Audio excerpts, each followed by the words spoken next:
रफ्तार न्यूज में एक बार फिर आपका स्वागत है। हम बात करें दिल्ली के तिगीपुर गांव में खेतों के अंदर मजदूरों ने मिलजुल कर माता सरस्वती की पूजा की है।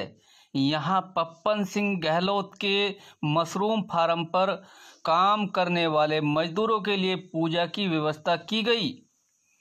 इस व्यवस्था में सभी मजदूर और आसपास के खेतों में भी जो मजदूर काम करते हैं वह भी शामिल हुए और सभी ने मिलजुल कर यहाँ पर बसंत पंचमी का त्योहार मनाते हुए माता सरस्वती की पूजा की है। यहाँ पर हवन भी किया गया। हवन के साथ साथ रात में यहाँ पर भजन कीर्तन के साथ भंडारे आदि का वितरण भी होगा।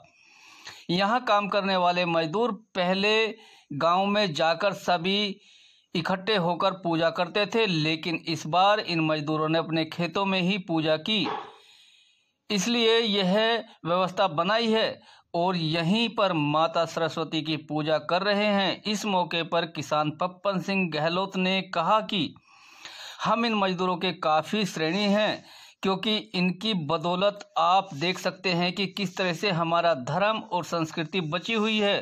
साथ ही पप्पन सिंह गहलोत ने सभी लोगों से अनुरोध किया है कि सभी लोग अपने धर्म व संस्कृति का पालन करते हुए इस तरह के पर्व और पूजा में अवश्य भाग ले। आप देख सकते हैं कि किस तरीके से यहाँ हवन किया जा रहा है और पप्पन सिंह गहलोत पहले से ही सुर्खियों में रहने वाले आदमी हैं। उन्होंने आज तक अपने मजदूर जो उनके यहाँ काम करते हैं कई बार हवाई जहाज से उनको भेजा था। उस कोरोना काल में भी वही पप्पन सिंह हैं जिन्होंने ऐसी व्यवस्था बनाई कि अपने खेतों में ही माता सरस्वती की पूजा करवाई है। अब देखना होगा कि आखिरकार ये इसी साल होगी या आगे भी इस तरीके से चलती रहेगी। दिल्ली से ब्यूरो रिपोर्ट। यहाँ काम करने आते रहते हैं, आते ही हर वर्ष। तो ये हमारे यहाँ गांव में जो है कलेक्शन आपस में करके जो है कोई 100-50 रुपये मजदूर आदमी है तो ये गांव में करते थे। इस बार ये कहने लगे भैया यहीं, तो अच्छी बात है सरस्वती पूजा। और फिर मैंने इनका प्रसाद का भी शाम का अरेंजमेंट कर दिया है। मेरे गाँव के भी इन्वॉल्व हो गए हैं। अब सुबह का हवन हो गया, शाम के हवन में हमारे गाँव के कम से कम 60-70 जो है नौजवान भी और गाँव के कलाकार भी इसमें सम्मिलित होंगे और हमारे गांव के कलाकार उनको भजन कीर्तन जो है कंठस्थ अच्छी तरह याद है, सवर भी अच्छा है और माइक वाइक लगा के शाम को चलेगा। और दूसरा बात है आज बसंत पंचमी का दिन जो है ये सरस्वती का दिन होता है, सरस्वती पूजन इसमें होती है। अभी आपने देखा था पंडित जी जो है मंत्र बोल रहे थे सरस्वती जी का, ओम श्रीम हलीम सरस्वती नमः स्वाहा। तो ये आज का मंत्र है और ये हमारे देश में सनातन धर्म में एक बड़ी अजीब सी बात हो गई है कि हम अपने पर्व को भूलते जा रहे हैं। और मैं बड़ी जो है खुश होता हूं कि पूर्वांचल के लोग जो है देखो इनकी शिक्षा में थोड़ा कम है उधर के लोग, और ये गरीब मजदूर कितने धूमधाम से देखो आज सरस्वती पूजा मना रहे हैं और हमारे नॉर्थ इंडिया के लोग देखे सोए हुए हैं। और इससे भी अच्छी बात हमारे धर्म के अनुसार ये भी है कि हमारे धर्म के जो त्योहार है पर्व है ये मौसम पे आधारित बहुत ज्यादा है। देखो अभी आप खेतों में हवन हो रहा है, अभी कैमरे घुमाओगे तो पीली पीली सरसों, एक नया मौसम आज देखो आज से फागुन की शुरुआत हो गई है। देखो मैंने भी पीले वस्त्र धारण किए हुए हैं, तो ये एक उमंग आज से शुरू हो गई है।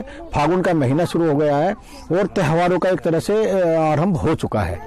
तो हम जो है निवेदन करेंगे जितने भी हमारे सनातन धर्म के हैं मानने वाले हैं कि जो भी ये त्यौहार आते हैं इनमें जो है देखो माँ सरस्वती का आज हमने किया है, तो अब आगे होली आएगी, फिर नववर्ष आएगा। जो हमने नववर्ष मनाया हमारा नववर्ष नहीं है, तो नववर्ष आएगा, फिर महाशिवरात्रि आएगी। मैं निवेदन करूंगा, चलो ये तो आज जो कर रहे हैं कि नववर्ष को भी जो आने वाला है अपना पहली जो आएगा चैत्र मास में उसको भी धूमधाम से मनाएं। नवरात्रि शुरू होंगे उस समय, तो ऐसी हवन पूजन करें, व्रत करें और उस समय नववर्ष धूमधाम से मनाएं। और मैं अपने पंडित जी का परिचय लास्ट में करा दूं। देखो जो हमारे पंडित जी है ये संस्कृत महाविद्यालय में गुरुकुल में पढ़े हुए हैं, तो अपनी बड़ाई ये सुनना पसंद नहीं करते हैं। ये अपना एनर्जी कॉम्प्लेक्स में जो है यहाँ सर्विस करते हैं और टेक्निकल ऑफिसर है और बड़े ज्ञानी गुणवान है। मंत्रों पे अच्छी पकड़ है इनकी, हर तरीके के मंत्र, हर अपने जितनी देवी देवता है, अपने भगवान है, सबके मंत्रों पे इनकी अच्छी पकड़ है। और मेरा सौभाग्य ऐसा हुआ है कि सावन के महीने से मैं मंदिर भटक रहा था। जब से मैं महादेव की लगन लगी थी तो मैं सेवा भी कर रहा था, फूलों से सजा रहा था, लेकिन मंत्रों का जाप मेरे को नहीं आता था। ये मेरा सौभाग्य, एक मंदिर में निर्माणाधीन मंदिर है, वही माला जपते हुए मिल गए। तो मैंने इनसे जल चढ़ाने की पूछी, मैं कहा जी नाम, इन्होंने तुरंत नाम दिया कि ऐसे नाम लो और महादेव का ऐसे। और अब ये जमुना के किनारे कभी आइएगा, ये ऐसी कुशा की चटाई पे सो रहे हैं और ऐसे घास फूस का एक झोपड़ी डाली हुई है, पीपल वृक्ष और बड़ वृक्ष की छाया में मंदिर के किनारे पे, जमुना नदी के किनारे पे, वहाँ हवन यज्ञ। ये एक तरह से तपस्वी जीवन जी रहे हैं और अच्छी सैलरी है, ऑफिसर रैंक है इनका। लेकिन मेरा सौभाग्य है कि मैं भी सुबह 3 से 4 बजे इनके वहाँ सानिध्य में चला जाता हूँ और मेरे महादेव का हवन भी ये करा रहे हैं।